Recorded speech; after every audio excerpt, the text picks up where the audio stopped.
Welcome to this episode of Inside the Gym podcast. I'm Chris Gilbert, your host for this episode. And today our guest is Big Paul Barnett.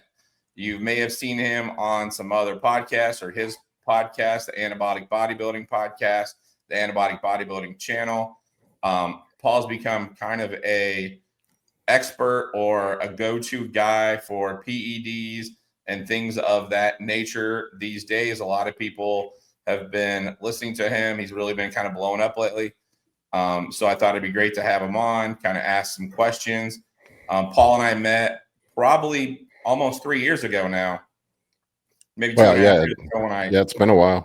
Yeah, when I first started doing gym reviews, I was Paul trains at the shop gym over in Virginia.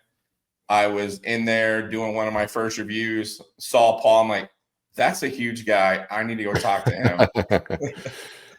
So we just kind of like talked about what I was doing, and Paul had me. I was actually a guest on Paul's podcast. It was my first podcast ever. Super embarrassing. Don't go look that one up. It's really bad. I hope Paul can get down. It was bad. Oh, it wasn't that bad. Yeah, so I thought we would turn the tables and have Paul on here with us. So thank you for coming on, Paul. We appreciate it.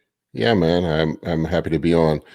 Yeah, it's funny. It's been I didn't realize it had been that long since we'd met. That's crazy. It's funny with the podcasting thing. I go back and look at some of my old stuff. I guess I've been doing this for close to 6 years now, something like that. And man, some of my original videos and podcasts are pretty rough. Yeah, you actually kind of inspired me to like start my own podcast. So yeah, it's fun, man. You know, I'm a epic talker, so I figured why not put my epic talking skills to some good use. And I've also been at bodybuilding off and on for over 30 years now. 30 since I was a teenager. Got my pro card last year in the IFBB. Kind of a late life goal. I punched out of bodybuilding in my early 30s to go basically focus on my career and family and all that stuff. I was CEO of an IT company for a good bit of time. Had some businesses that I ran as well, and I just kind of forgot about the gym for a while. I took one day off from the gym that turned into 10 years. I think we've all been there before, but got back into it in my early 40s and started competing again and said, you got this crazy idea. Maybe I can get a pro card. And I did. So that's kind of where things have been at. And I've been sharing my journey open and honestly with everybody because, I mean, it's always sort of been a known thing in bodybuilding that guys are using PEDs, but just nobody ever talked about it back in the day. I mean, you remember, man, like in the 90s when it was Flex Magazine, it was metrics and, you know, chicken breast and broccoli and hard training. That's how guys got big. Nobody ever talked about using PEDs. All the guys back then were natural. And I remember putting it together pretty early on. I'm like, something's missing here. I'm doing the exact same thing that these guys are in the magazine, and I'm not looking like these dudes. Mm-hmm. So you can't be 5'8" and 300 pounds. No. It just doesn't happen. You can get ripped. You can look great, but you can't be big and ripped and be natural. Just unless you're some sort of genetic mutant. But even then, there are upper limits to genetics. So yeah. And it's not just PEDs. I'm kind of into biohacking and performance enhancement all the way around, whether it's cognitive and performance enhancement or health optimization. It's not just for the gym and for bodybuilding. I've always been kind of fascinated with chemistry, science. I was a science major in school. Well, I actually have 2 degrees. I have a degree in music and then a degree in computer science. I found out there weren't any jobs for tuba players, so I had to go do something. Had to go do something else. So computer science is where my career, data analytics, information security, that's kind of where my career was at. But that translates well to bodybuilding, because bodybuilding is very analytical. It is very methodical. It is something that you have to do for a very long period of time. It's not just PEDs. There's also the aspect of nutrition that needs to be very intricately managed in training. that needs to be managed. Every aspect of your life needs to be optimized if you want to have success at the highest level in bodybuilding, especially as you get older, like me. I really had to dial things in and be meticulous about things to get a pro card at 50 years old, which I don't know what I'm going to do with it, but it's sitting on my mantle. It looks cool. Oh yeah, I'm sure. And I've seen you post like videos and posts about like your cheat days, and your cheat days when you were working on getting your pro card were kind of a lot of people's just regular days. Yeah. Yeah. I mean, I run a carb cycling diet, so I'd have these high carbohydrate days where I'd eat a lot of just like cereal and high carb foods, some simple sugars and stuff like that. So yeah, but it's funny, like bodybuilding, what we consider cheating is probably just how most people eat normally. For me, anything that's not measured, weighed, macros down to the exact gram is a cheat. Yeah, I remember a post you had said something about going to Texas Roadhouse and actually eating the rolls was your cheat day. Yeah, having the roll. Right now, I'm not so stringent with the diet. I have had a shoulder and bicep injury, so I'm recovering from that right now, and I just kind of eating by feel. It's not, look, I weighed and measured everything I ate for probably 5-6 years straight, and then now I'm kind of, that I still eat bodybuilding food for the most part, but I've dialed it back a bit, and I've dropped some weight, just trying to be a little healthier right now. There's no reason to carry around 270, 280 pounds while I'm recovering from this injury. So I lightened up a bit. I'm down to like 235, 240. Oh wow. So leaned up a little bit, and then focusing on health. But I would like to do at least one pro show before I hang up the posing trunks. But every show I've ever done, I've always said this is my last show, and any bodybuilder that's competitive knows what I'm talking about. You get to the end of prep, and you're like, man, this shit was hard. I don't want to do it again. And then, a few months later, you get bitten by the bug, and you're like, I kind of miss this. I want to go back out there and do it again. And for anybody who hasn't met you, you're pretty tall, especially for a bodybuilder. Yeah, I'm 6'2" and some change. I don't know. It depends. Like, the doctor measured me at 6'2.5" when I go for the NPC to try to make it into classic. Then they measured me under 6'2", just a hair under 6'2", but 6'2" we'll say. Which is super tall for a bodybuilder. Yeah, more like a classic guy. Wesley Vissers, C-Bum, they're both 6'2". It seems like I think Logan Franklin's pretty tall too. A lot of the guys that do well, he's pretty tall. I think most of the guys that do well in classic tend to be taller. It's better for lines, like the squattier, shorter guys do better in bodybuilding because you can pack more muscle on their frame. Like I was on stage at 250. Whereas if I were 5'8" and 250, it would be a completely different look. I'd have to be like 320 to probably look at like Derek Lunsford or more. So I mean, that's just at my age and on my frame, that's just not feasible. So I got my pro card in bodybuilding because of the weight caps in NPC. It was 232 for my height, but in the pros it's 242. So 242 is more doable. I may do classic compete in classic as a pro, so it's not. The lighter the weight is, the less PEDs you have to use. I could probably get to 240 without much effort. I mean, I'm right around 240 right now, and I'm definitely not stage lean, but I could probably do 240 on stage pretty easily. And you're right around my age, right? Just so everybody understands. I'm 51. Okay, yeah, I'm 52, so we're right around the same age. Gen Xers. Yep. Yeah. So definitely. One of the things I wanted to talk to you about, because a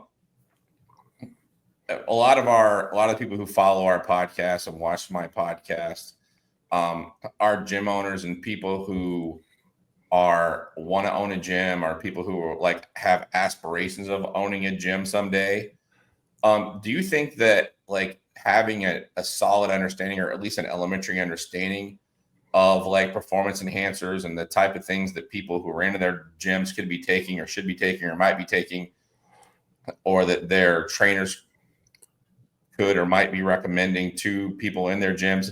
You think that's something that gym owners should educate themselves about? Or Well, I mean, it depends on the type of gym you're opening. I mean, God, I can't remember the number I saw, but it's a crazy high statistic of guys that are actually working out that take some level of either TRT or, kind of what I consider baby performance enhancement, testosterone and a little bit of something else, whether that's growth hormone or some Anavar or something like that. But it's something like 1 in 10 people that work out. It's a pretty high number.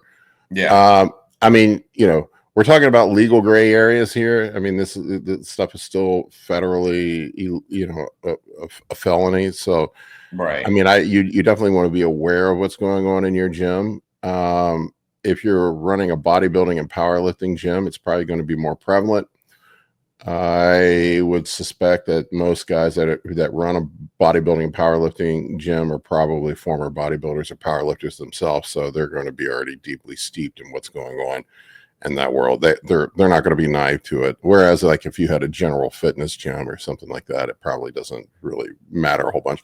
But at a bare minimum, you probably should be at least aware of hormone replacement therapy. And if you're going to be, like, for example, if I'm working with a general fitness person who just wants to get in shape and lose some weight, I would usually connect them up with if we see on blood panels that I would say this is probably important for trainers and gym owners, if they're actually going to be trainers, is to be able to look at blood panels, see what's going on with hormones, and then suggest that maybe these people talk to a TRT doctor or hormone replacement doctor. So I would say for most people, that's all they need, that are just trying to get in shape.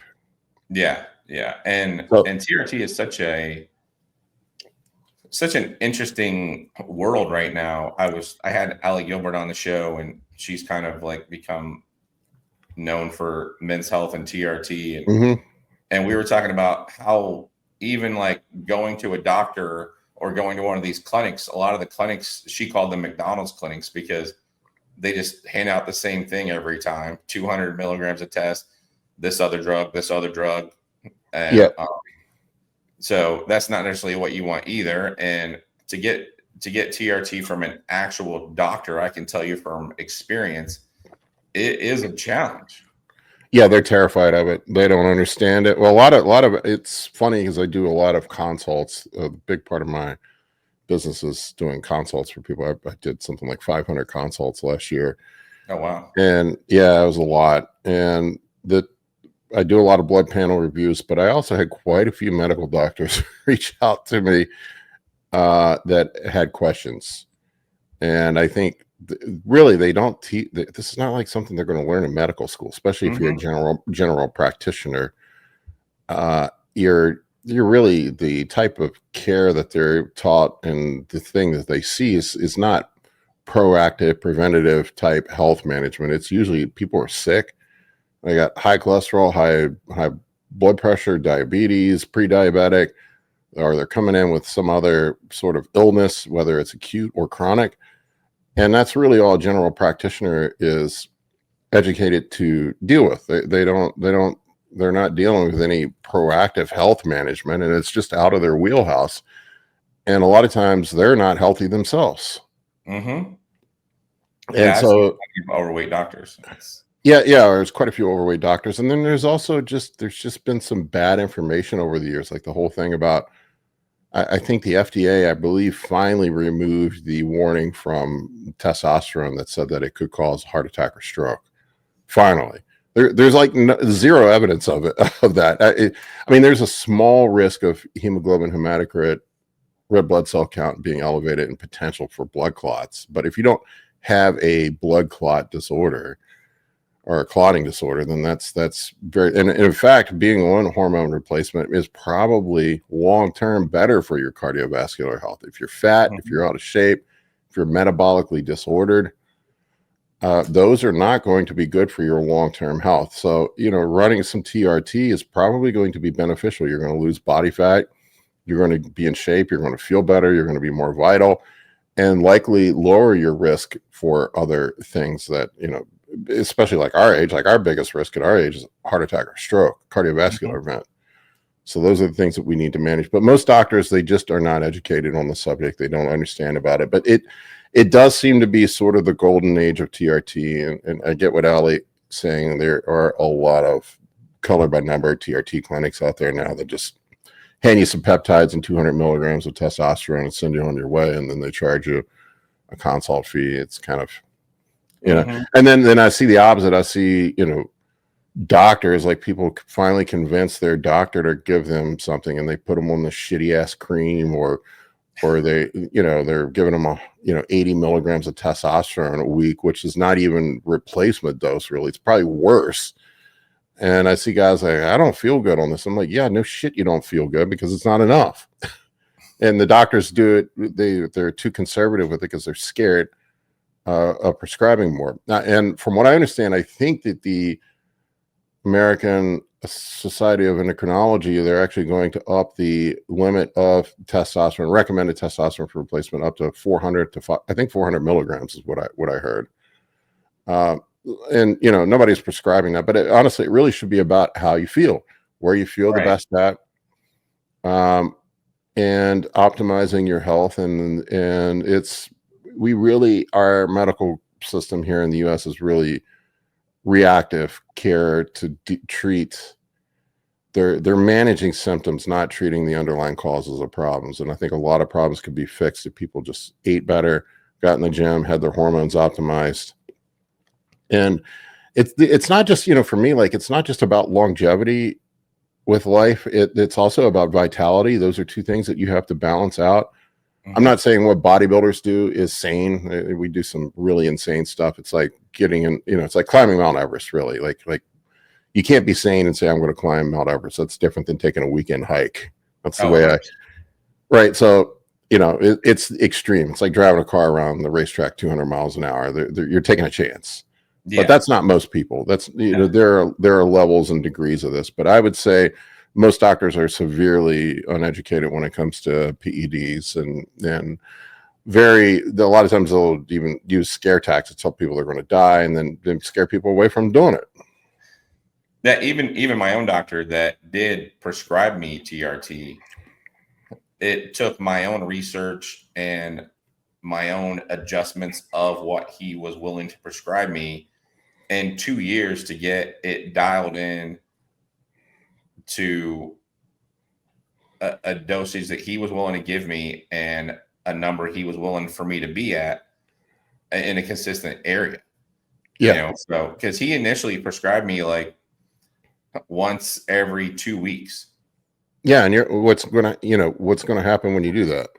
I went back for my first test check, and my test was like 170, 180. Yeah, right. That's exactly what they do, which is worse than probably it was natural. Yeah, I was sitting at like 260. Yep. Yeah, and that's what I see the guys do. They don't prescribe enough because they don't understand it. They don't understand the dosing of it. They're terrified. They've heard all these stories. Like, they were probably taught it in medical school that it's going to cause a blood clot and an embolism, a potential embolism, or stroke or whatever. And so they're terrified to prescribe anything. They don't prescribe enough. And then when they do put you on it, then they only give it to you once every 2 weeks. And then you have this peak, and then you drop off, and you probably feel like dog shit. Your levels come down to nothing. Estrogen goes up, and then you just get in this yo-yo where you feel horrible. And it's not better. Yeah. So I finally just took things into my own hands and started like taking what he was willing to give me and breaking it down into microdosing. Yep. And, ordering my syringes online, and we finally got it leveled out. He goes, whatever you're doing, just keep doing that, because this is the best your levels have looked. I'm like, this is what I'm doing. This is what you should be telling people to do. Yeah, probably. It's amazing when you take it a little more frequently, the levels are more stable, right? Right. You take a little bit more, you probably feel a little bit better. Yeah. The other thing I want to talk to you about, I know you've had Dr. Mike on a few times, and you've been on his show, I think, or he's been on your show a bunch of times. And And I've heard him talk about like that you shouldn't even think about PEDs until you're of a certain age or until you've been working out for a certain number of years. Are you on that same like train, or how do you feel about like when people should even think about starting PEDs? I think there's some prerequisites. You know, ethically, you should be an adult before you do it. Now, I know there are teenagers that do it. I dabbled a little bit when I was a teenager. I'm sure there are guys on the high school football team that are taking it. I mean, guys that are trying to make Division One. I'm sure there are dudes messing around. I think that's how it starts with most people. They're athletes. And they're trying to improve their athletic performance, and then they start dabbling. Most former bodybuilders were athletes, what I've seen, and that's kind of how it started for me. It was, I played basketball. I was trying to be a better basketball player and be stronger, jump higher, run faster, and and then you get tempted to do things. But I would say for a bodybuilder, there's the prerequisites are, one, you have to learn how to lift first. That takes a couple of years just to learn how to execute an exercise properly. Learn how to eat like a bodybuilder. That, most people, usually the phases I see people go through, they get in the gym, they just start lifting weights. So in that first 6 months when you're lifting, you can really fucking do anything and make progress. It's like the Goldilocks syndrome, and guys make a shit ton of progress, and in that first 6 months to a year, and then the progress kind of stops, and then you got to figure out the next thing. A lot of times what people jump, they go to the wrong thing next. A lot of times they'll jump to the PEDs. I need to use PEDs. That's the next thing. Really, you need to get the diet dialed in first. And I know people are not going to believe this when I say it, but honestly, nutrition is probably the single most important thing for bodybuilding. I've seen plenty of people taking a ton of PEDs that look like shit. Yeah. They don't even look like they take PEDs. And a lot of times it's because you don't have your diet and your training buttoned up. But you got to learn how to eat. And you need to do that consistently. A lot of times, so you get past that newbie phase of training, you kind of figure out how to train. Then figure out how to eat. So you got a good 2 or 3 year window in there where you can make a lot of progress on your own merit, basically on your own. But you do hit a limit after a while. There's a limit that you get to, and you just really are not progressing much past that. And I think I think this is the thing that people don't understand about PEDs. They do not do the work for you. You have to learn how to execute. You have to learn how to do the work. And then they allow you to work harder. They allow your work to be more effective. But if you can't just go through and slam a bunch of stuff and not do anything and not put in the work and expect results, it just doesn't happen. Right. And I think a lot of times people will get the initial newbie gains too when they start PEDs, and then that stops. So it's just really, I would say, long story short, probably 3 to 5 years. You really, and if I went back and were to advise the old me, the young Paul, I would say, look, learn how to lift, learn how to eat, get a good 3 years in the gym, then you can start 3 to 5 years in the gym, then you can start considering throwing some PEDs at it. But can you imagine, like, when we were in our late teens, early 20s, if anyone had taught us about nutrition? No, I mean, they're just in our age, man, there was no information at all. No, not at all. No, and there was no place to get it. No place to get it. I mean, like, the only thing I just knew steroids. I didn't know what the fuck they were. And there were a couple of guys at the gym that didn't look like everybody else at the gym, and I'm like, man, that guy's doing something different. I was sitting here thinking to myself, I'm like, what is that dude doing? And guys kept it secret, man, because they didn't want to get in trouble. They didn't trust people. You kind of had to earn your way in with some of the older, more grizzled guys that were powerlifters and bodybuilders. And then eventually when they would trust you, they would tell you a little more information about it. But there wasn't like you could go search up information on the internet and learn how these things work. That didn't exist. Yeah.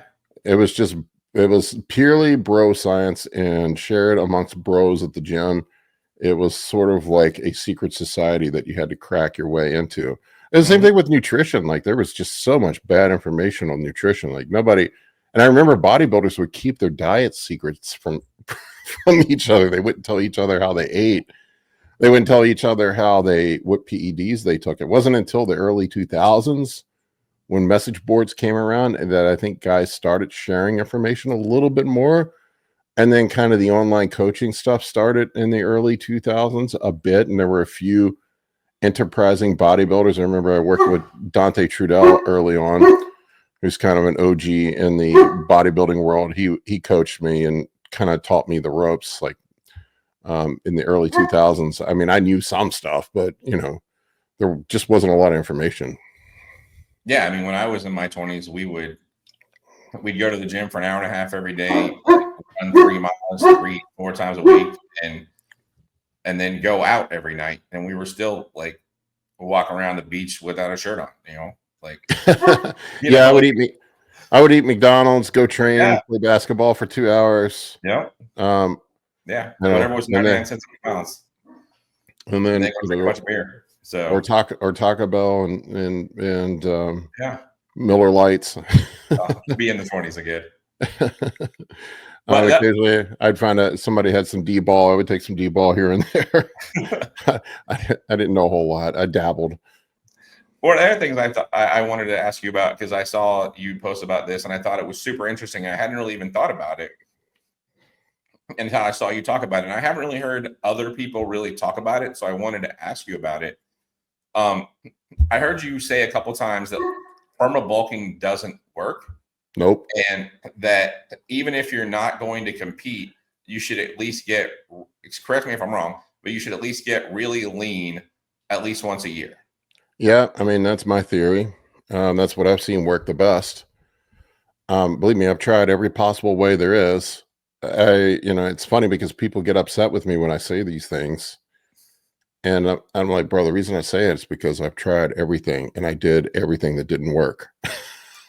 Believe me, but when I finally, and I've seen it over and over and over and over again with my coaching clients, whether they're bodybuilders or not, the people that have the best body composition results in the gym are the dudes that get really lean and then they build themselves back up and then they rinse, wash, repeat this process over and over and over again. And when you kind of peel back the layers of the onion and look at the science of it, it makes a lot of sense.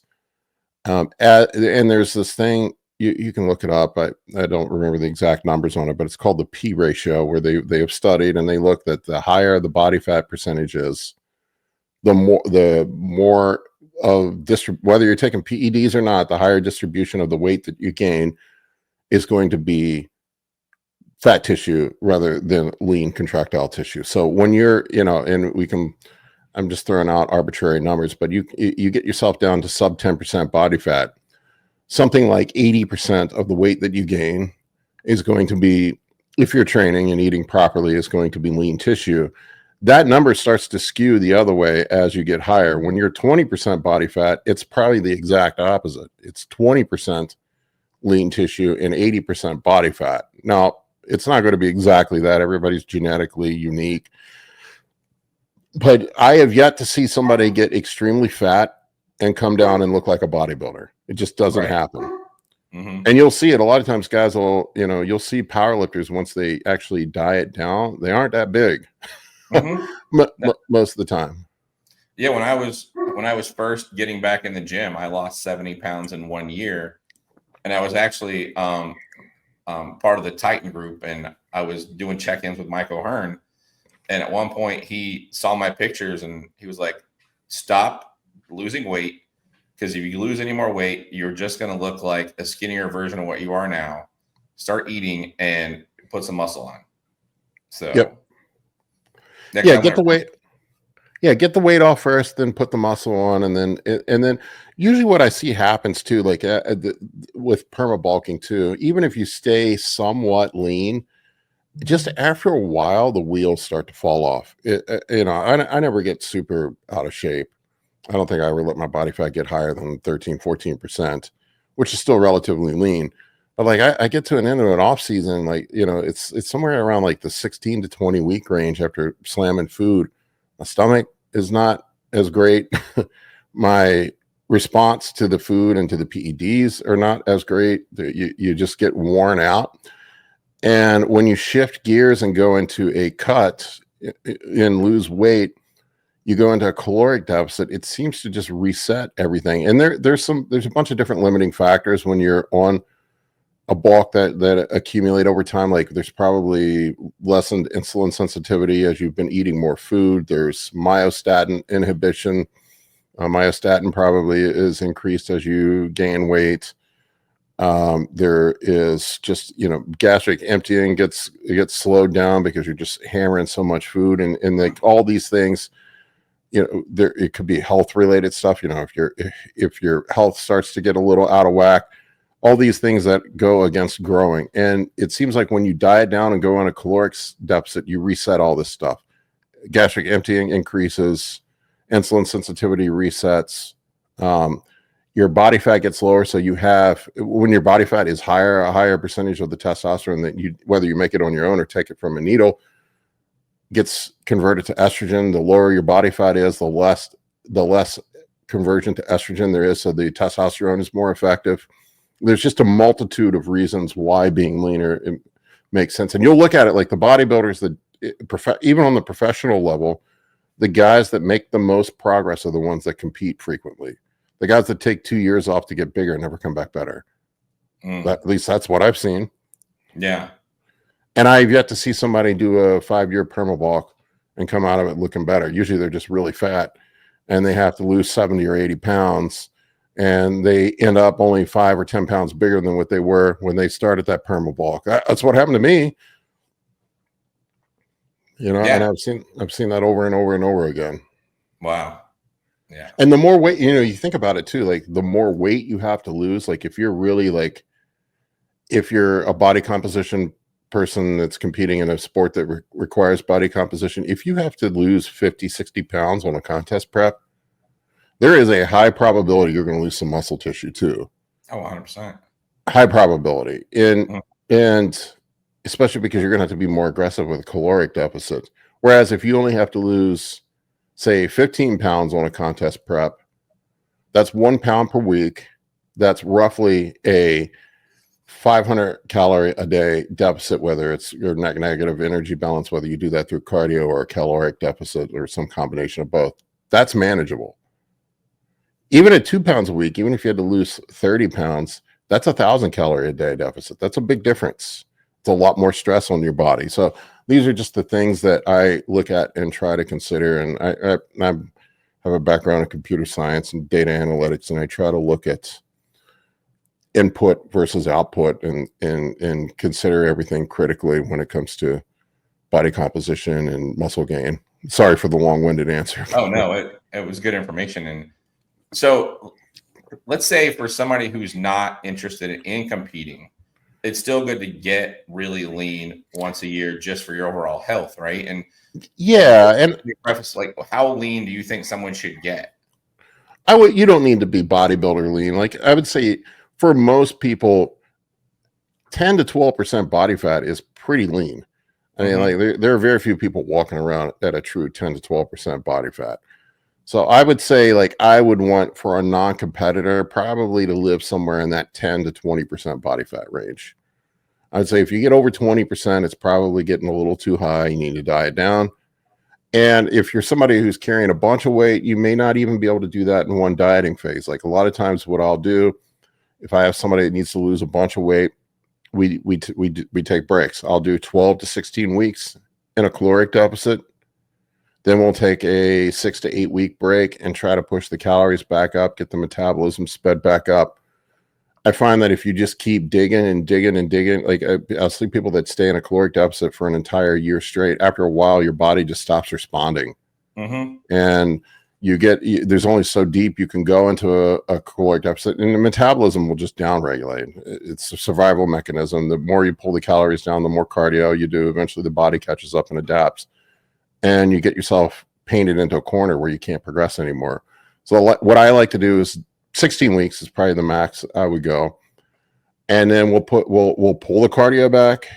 Let's say if you lose 20, 25 pounds, about 1 to 2 pounds a week of fat loss is what I found to be sustainable and manageable.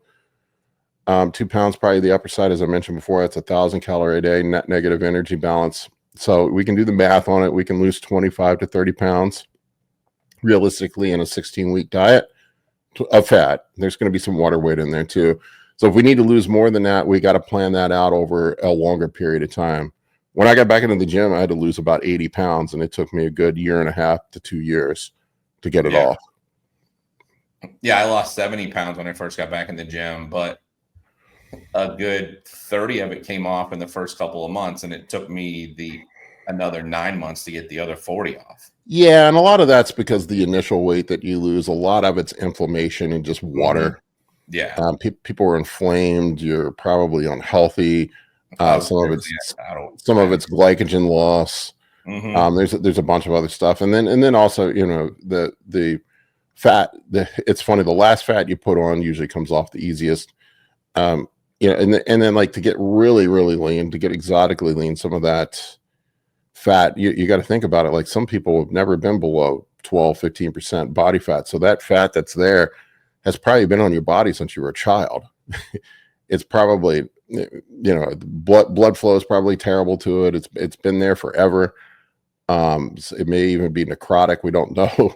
I mean, there's a bunch of potential issues there. So the deeper you get and the leaner you get, the more your body's going to fight back against you.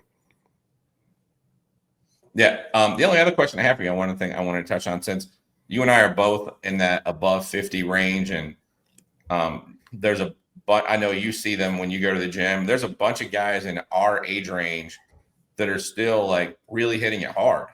I mean, I have young guys come up to me all the time. They're like, "Man, I hope I can lift like you when I'm 50." I'm like, "Dude, you can't lift like me now." Like, you know what I'm saying? But is there an age at which people should really like consider not doing PEDs, or are PEDs safe as you get older? I mean, safe is relative. Okay. Yeah. I mean, it's risk, but yeah, you know, look, hey, here's the way I look at it.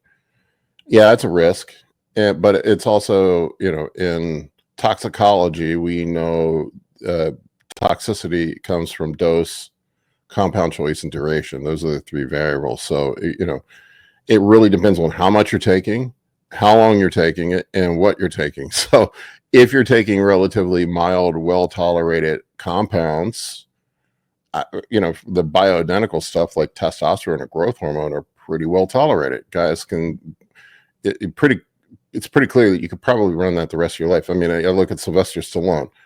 Dude is definitely doing stuff. Right. And guy's almost 80 years old, and who wouldn't want to look like that guy? Right. So clearly it's working for him, but I would imagine that he's probably managed his health well. He's probably using moderate doses. He's probably sticking, that's just speculation, but he's probably testosterone, growth hormone, maybe like some primobolan or something in there that's safe and effective. And I also, you know, another thing I look at too, most dudes our age are smoking cigars, drinking cocktails, eating ribeyes, and riding Harleys. I mean, like, is it any more dangerous than any of that? Yeah. No, 100%. I don't know. I mean, I don't know.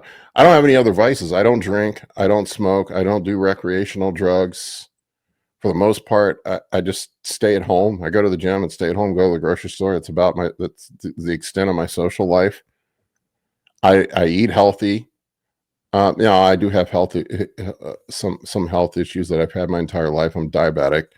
You know, I'm a type 1B diabetic. You know, so that's always in the back of my mind. I have to manage that and maintain that. But you know, I don't know, man. It goes to the whole thing again. I want a vital life. Vitality is more important to me than longevity. I'm not saying that I'm trying to rush myself to the grave. But if I shave a couple of years off my life by taking PEDs, I think I would trade that for being healthier. To me, like that, those last years, like, and maybe I'll change my mind when I'm there, like from 80 to 90, if you're just, you know, an invalid and depending on everybody else to care for you, I mean, what is the quality of life? Right. I think I would rather be vital and active and go at 78 than live to be 88 and be in a fucking wheelchair and depending on everybody else. No, I mean, that's the way I look at it. Live my life like a warrior, enjoy it, make the most out of it. I'm not saying that you're not going to see a 270-pound super heavyweight bodybuilder walking around at 75 years old. That doesn't happen. There's definitely a time where you got to scale back a bit. Honestly, I think the biggest risk really is the weight. If you scale the weight back, like Sylvester Stallone's not a really big guy. I guess he probably weighs 185 pounds or something like that. That's probably, we look at what's correlated between longevity and health and vitality. Really, it's weight, BMI specifically. Even if it's muscle, even if you're carrying a ton of muscle, it's still somewhat dangerous. So at some point, like I said, I'm a little bit smaller now. I probably would scale it down and, come down to like 210, 220 pounds for that last stretch of my life and try to be vital and healthy. But long story short, is it really any more dangerous than the way most people live? I don't know. Probably not. Probably not. Most people don't pay any fucking attention to their health. They don't pay. They treat their body like a trash can. They eat like shit. They don't work out. They do all sorts of stupid shit. Smoke, vape, drink alcohol. I mean, alcohol is probably the most toxic thing that most people are doing. I mean, it's and I'm not saying, I'll have a drink once in a blue moon, but sitting down and having 3 or 4 beers every night and smoking a cigar, that ain't great for you either. Nobody bats an eye about that. Everybody becomes a medical expert when they hear you're taking testosterone. And they're worried about, yeah, right. Nobody gives a fuck when you're smoking a cigar and drinking a craft brew and riding your Harley. Nobody cares about your well-being then. Right. So I don't know. The whole thing is there's definitely some disassociation with reality there, in my opinion. But I don't know. I'm going to live my life the way I want to live it. No, I appreciate that. Yeah. No, I didn't have any other questions or anything else that you wanted to tell everybody about anabolic bodybuilding or your channel or anything else. No, just follow me. Like, I it's not just PED stuff. I try to share diet, training. I really am passionate about nutrition. I just know a lot about PEDs because I've been around them for a long time. But honestly, nutrition is the keystone that unlocks everything for people. I see it all the time. I get guys come to me all the time that have been using PEDs, aren't making progress. They aren't looking good. And then they think I'm going to give them some magic protocol to fix them. And the magic protocol I give them is a diet. I put them on a diet. I get them leaned up. I get them in a healthier place. That's where, honestly, that's where my focus is at primarily, is getting nutrition dialed in. And really that's the biggest thing you can do to make really in any aspect of your life, as far as just general health, body composition, progress in the gym. If you don't have your diet dialed in, none of it's going to fall in place. Oh, 100%. Yeah. And I've even noticed a big difference. Like, I've put on a little bit of weight lately and I feel a little bit more sluggish. It's not because my TRT is not working. It's because I've put on a little bit of weight. Yep. I always feel better on contest prep until the last few weeks. And even my blood panels look better on contest prep. And really what's the difference is that you're on a strict diet and you're doing cardio. And if you do those two things, generally your health improves. So it's a miracle. Oh yeah. Crazy. That's like when people ask me when they find out I lost 70 pounds in 1 year, like, how'd you do it? I'm like, if somebody would have only told me that eating healthy and going to the gym would like put me in a better place, it would have been amazing. Like, yep, that's all it took. It's really that simple. Go to the gym, stop eating crap. Yeah. Just enjoy life. Be happy, have fun, be a good human being. All these things all these things contribute to living a longer and happier life, I think. Oh yeah. And we let's live better lives, not just longer lives, like you said. Yep, better lives. Yep, that's exactly the way I would phrase it. A better life, not a longer life. Yeah, exactly. Well, I appreciate you coming on. Thank you very much. Yeah, man. It's great talking. Yeah, definitely. Thank you for having me. All right. Thank you for coming on. If you enjoyed this podcast, please hit the like button and subscribe to our channel for more great content.